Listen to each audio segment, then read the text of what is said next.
Olá, meus caros, muito bom dia, tudo bem com vocês? Estou aqui com meu cafecito para bater um papo muito sério nessa segunda-feira, que é o seguinte, bicho. Algo que eu estava lendo hoje de manhã nas minhas leituras espirituais, né? Estava lendo O Combate Espiritual do Lorenzo Scupoli, e ele fala algo que me colocou para refletir um pouco na minha história, cara, quando eu tinha 18, 19, 20 anos.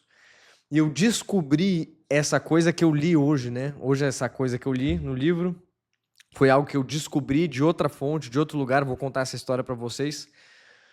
Pela primeira vez eu ouvi falar sobre essa realidade. Isso mudou completamente a minha vida. E eu tenho certeza absoluta que isso aqui vai te ajudar. Isso aqui, sem dúvida, vai te impactar. Por quê?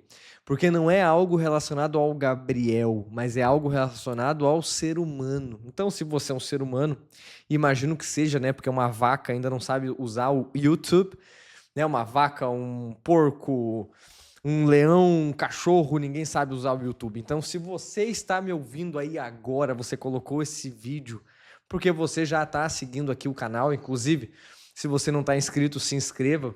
Ou se você caiu aqui de paraquedas, você se interessou pelo título, pela thumb, né? Então você é um ser humano. Então esse texto, né, essa realidade, ela também vai impactar você. O que acontece? Voltando, né, no meu passado, quando eu tinha cafezinho expresso é muito bom, né, cara? Quando eu tinha ali os meus 20 anos, eu era um moleque bem do mundo, assim, né? Um moleque, sei lá, um moleque normal, assim. Vivia o quê? Querendo buscar prazer, evitar desconforto, acordava meio molengão, queria dormir o máximo possível, acordava, era meio frouxão, meio morno, né? Meio moleque, meninão. E eu acordava, isso que é o lance, né? Vamos lá, o capítulo do Scupoli de hoje, que se eu não me engano é o capítulo 14, que eu li hoje, fala que qual que tem que ser a inclinação do homem ao acordar. E qual que é essa inclinação? Saber que existe um combate, uma guerra acontecendo todo santo dia na tua vida, que é uma guerra interior, e que você deve se colocar à disposição desse combate, você deve se colocar apto a combater, apto a batalhar, sabendo, né, pegando em armas, pegando seu escudo, sua arma, colocando sua armadura e se colocando à disposição do combate que será esse dia. E é claro que qual que é o grande lance aqui? A maioria dos homens nem sabe desse combate, que eu vou te explicar agora, calma, mas nem conhece. Então eu com 20 anos, eu não conhecia esse combate, então eu acordava tranquilo. Acordava sem pegar em armas, sem pegar o meu escudo, sem colocar a minha armadura. Qual que é o resultado do homem que está no meio de uma guerra e não se prepara para ela? E não afia a sua espada, né? Não treina, não se prepara para aquele combate e tudo mais. O que acontece é, você vai ser morto, meu cara. Você vai perder esse combate, isso aí é evidente.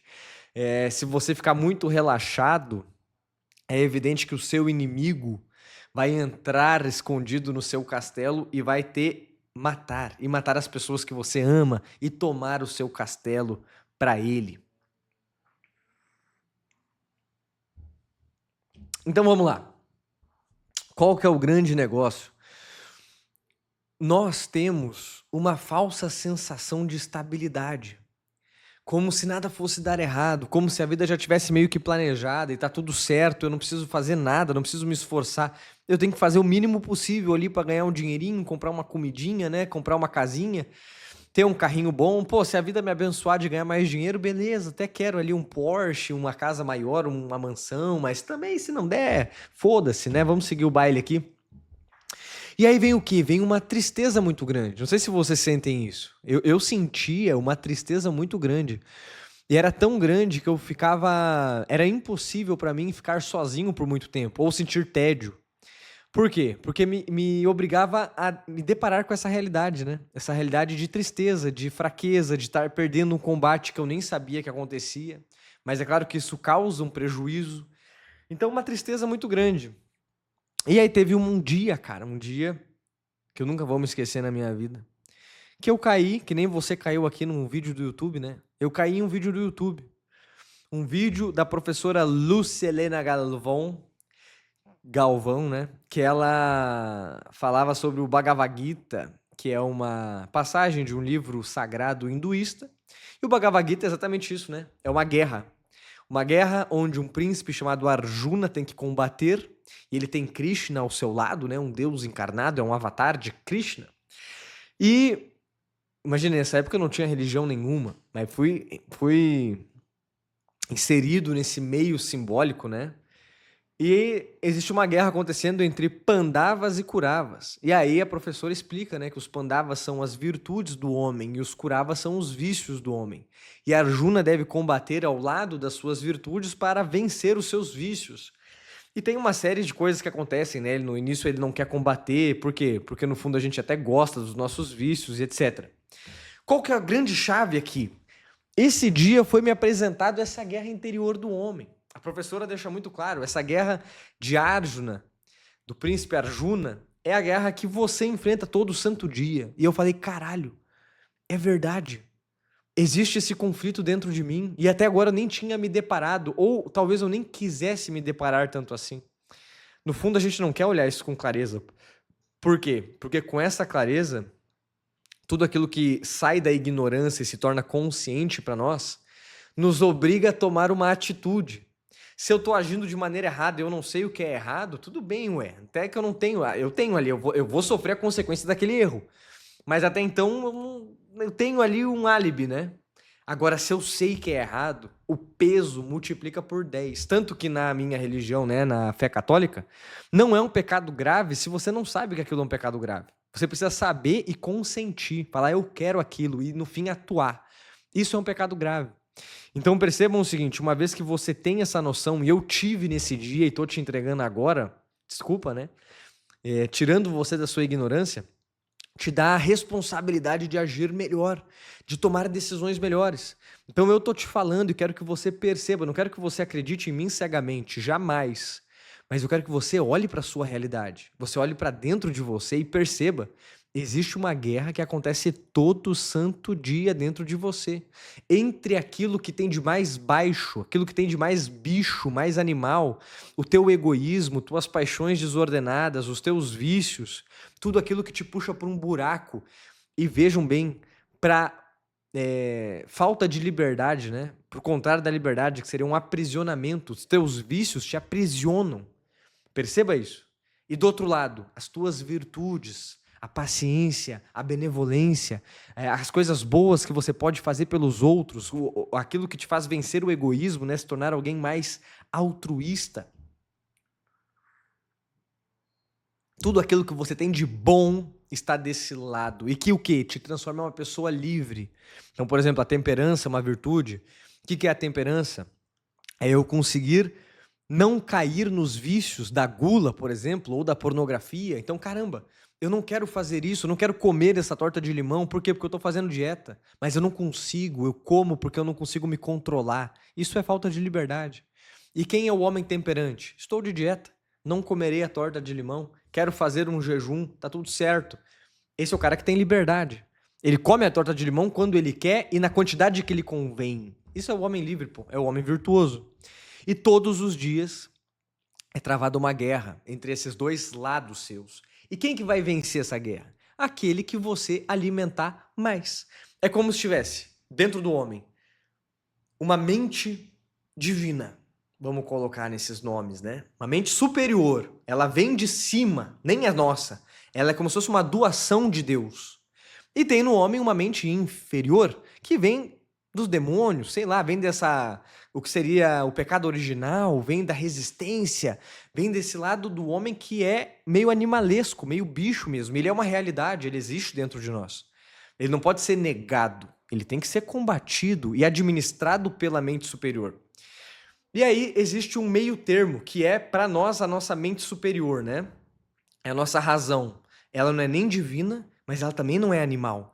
Então ela deve o quê? Ela tem que intercambiar as duas coisas. Ela deve aprender com a mente divina, pegar esses aspectos para dominar a mente inferior e conseguir administrar essas tensões.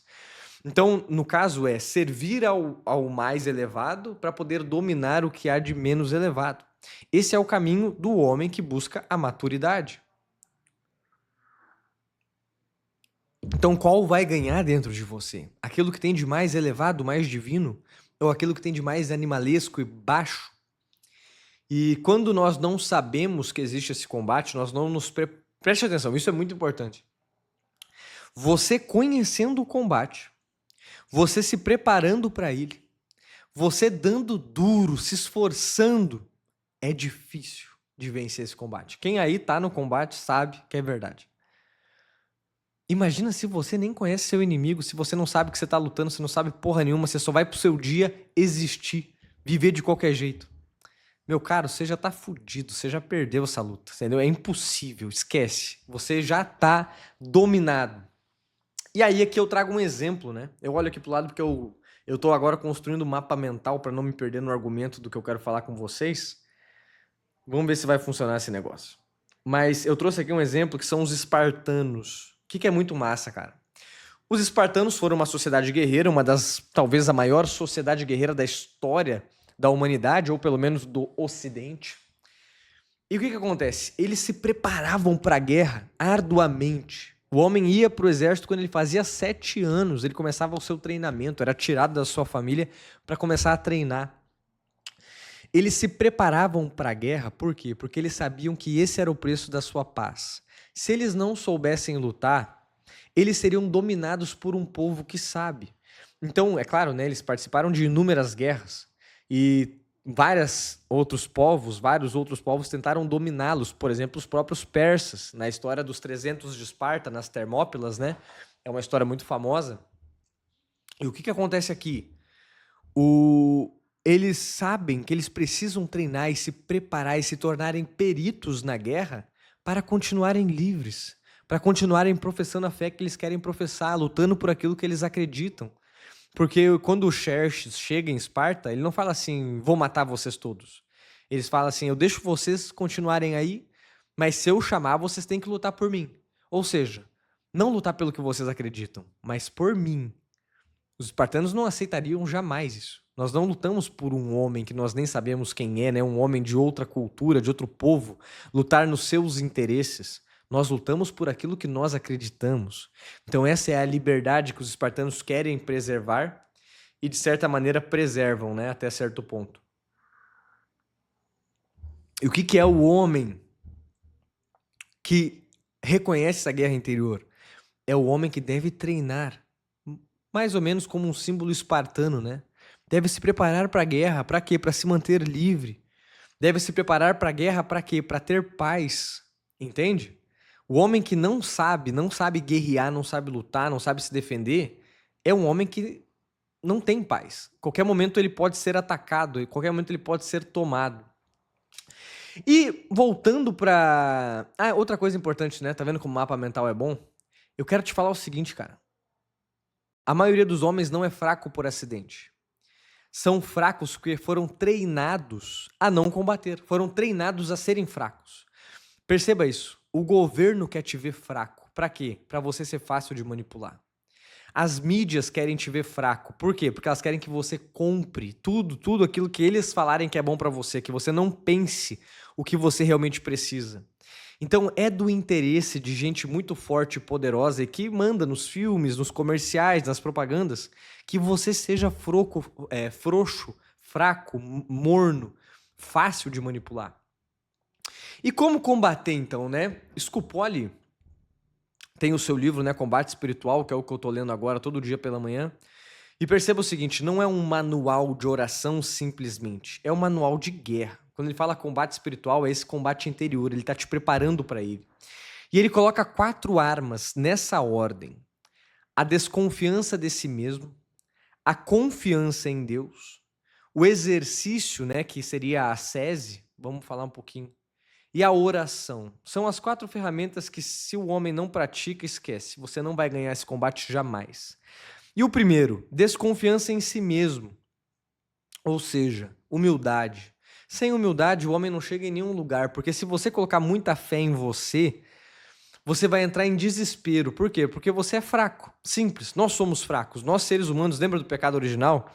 Nós não conseguimos vencer essa batalha sozinhos.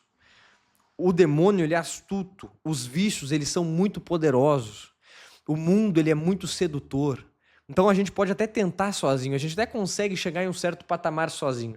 Mas tem algum momento que nós vamos cair. Quer ver como? Mesmo o homem que ele tem uma força muito grande, ele vence algumas batalhas e aí aparece o quê? A soberba. Eu sou forte, eu venci, vem a vanglória. Então, sem humildade, ele pode vencer vários vícios, várias coisas. No final, a soberba vai pegar ele. Ele vai se tornar um homem vanglorioso. E aí, perdeu a batalha no final das contas, né? Perdeu lá no final para o inimigo mais sutil e poderoso, que é a soberba. Então a humildade, ela é o princípio de todas as coisas. Eu não sou nada sem Deus, eu sou o pó. Ele venceu a batalha, eu preciso agir de acordo com aquilo que ele deseja de mim. Então, primeira coisa, desconfiança em si mesmo. Eu sei que eu não sou capaz e que eu preciso de Deus para enfrentar as minhas batalhas, mas com ele eu sou forte. E aí vem o quê? A confiança em Deus. O homem magnânimo, ele está entre o presunçoso e o pusilânime. Então, um homem que acha que consegue fazer tudo sozinho, que é capaz de todas as coisas de glória e louvor, e o homem que acha que não é capaz de nada, ele é um fraco, ele é, né, o homem que não... que eu já falei pra vocês aqui em outros momentos, como o homem que não consegue comer proteína de manhã, entendeu? Nossa, eu não consigo. Não. Cara, tá louco? Claro que você consegue, porra, é só comer comida, tá louco? Então, essa desconfiança de si mesmo e a confiança em Deus vão gerar a magnanimidade. Eu acredito nas minhas capacidades, acredito que eu sou capaz de ir longe, mas com Deus, sem Ele não. Exercício nada mais é do que a sese, né? A prática. Acordar cedo, fazer aquilo que tem que ser feito, ser responsável, chegar cedo, chegar no horário nos lugares. Todos os exercícios que você vai colocando para o desenvolvimento da própria virtude que são necessários. E a oração, que é meio que essa comunicação que nós temos com Deus, né? E aqui eu coloquei uma coisa interessante, cara, que eu lembrei quando eu tava lendo sobre Antão, né? Antão, um dos maiores padres do deserto, né? Quem meio que inaugura esse negócio dos padres do deserto. E ele tem a seguinte frase: quem não foi tentado não pode entrar no reino. Então, nós temos que combater. Esse combate espiritual, ele é necessário. Quem não é tentado, quem não participa do combate, se não houvesse esse combate, não poderia entrar no reino. Então existe um motivo para ser assim. Percebam, não adianta querer se rebelar contra essa realidade. Ah, não, para que Deus fez isso? Por que eu tenho que combater? Por que eu não posso ir direto pro céu? Porra, você quer saber mais que Deus, cara? Se ele fez dessa maneira, porque tem um motivo para ser assim. Não tenho dúvida. E aí tem uma história de Santo Antão, né, que ele passa uma noite inteira num combate na sua cela, né? E aí no dia ele acorda e fala: onde estavas, bom Jesus? Onde estavas? E ouviu: estava aqui, Antão, vendo o teu combate. Então, Deus não poupa o homem do combate. Ele quer que o homem combata. E claro, ele auxilia. Ele está do lado de Antão quando Antão está combatendo, pois sem Jesus ele não seria capaz de fazer porra nenhuma, já falamos sobre isso. Mas ele quer que nós lutemos, ele quer que nós amadurecemos nesse processo, que nós nos mostremos fiéis a ele. E é com essa entrega que o homem vai amadurecendo, se tornando um homem cada vez mais semelhante a Jesus ou a Cristo, né? Que é o que para o católico é o santo. O santo é aquele homem que se aproxima de Jesus Cristo, né? Que é um modelo bom. Então, para nós é um meio do caminho, né? É como se fosse uma escada. Então, a guerra não é um castigo, é como Deus faz o homem amadurecer. E vamos lá, como que eu começo a praticar isso, cara? Muito simples. Amanhã, ao acordar, acordei. A primeira coisa que você vai fazer é um sinal da cruz e colocar-se à disposição do combate. Pai, acordei. Dai-me força, dai-me o bom combate. Não confio em mim, mas confio em ti. Acabou, cara. Entendeu? É outra disposição. Por enquanto, é só isso que você precisa fazer. Entendeu? Colocar-se à disposição para combater. Colocar-se ciente, consciente de que existe um combate. Antes de pegar o celular e começar a ver um monte de besteira. Antes de entrar num dia correndo, de qualquer maneira, frouxo, morno, de qualquer jeito. Relembrar. Estou em uma guerra. Até o fim da minha vida, até essa narrativa, né, minha história finalizar, estou em um combate. E preciso dar o bom combate a cada dia. Depois é depois. Agora é combate. Estou à disposição. Beleza, meus caros? Isso aqui vai mudar completamente a vida de vocês, assim como mudou a minha. Não é todo dia que a gente tá bem para combater, não é todo dia que a gente tá, né, entregando o nosso melhor, mas não é isso. Não é sobre dar sempre 100%. É entregar o melhor que você pode a cada dia. Entende? E tem dia que isso vai significar 1%, outros dias vai significar 50%, outros dias 100%. É entregar o melhor que você pode a cada dia. Tá bom? Vencendo aquilo que te leva pro buraco, pro abismo e fortalecendo aquilo que realmente te transforma num ser humano maduro, forte, mais próximo do que seria um humano de verdade, né? Um humano quase que divino, em alguns filósofos falam dessa linguagem, né? Quase que divino, porque se assemelha tanto a Cristo, que é divino, que chega a dar essa imagem e semelhança, né? É o que Cristo quer de nós, no final das contas. Tá bom, meus caros? Espero vocês amanhã para o nosso próximo vídeo. Fiquem com Deus e até mais. E é claro, se você quer ser membro do Sanctus Club, ser formado por mim e participar de uma comunidade de homens que buscam esse caminho de santidade, se ajudam mutuamente, comente aqui embaixo, eu quero ser Sanctus Club, que eu vou te mandar um convite para você fazer parte da nossa comunidade. Tá bom, meus caros? Fiquem com Deus e até amanhã.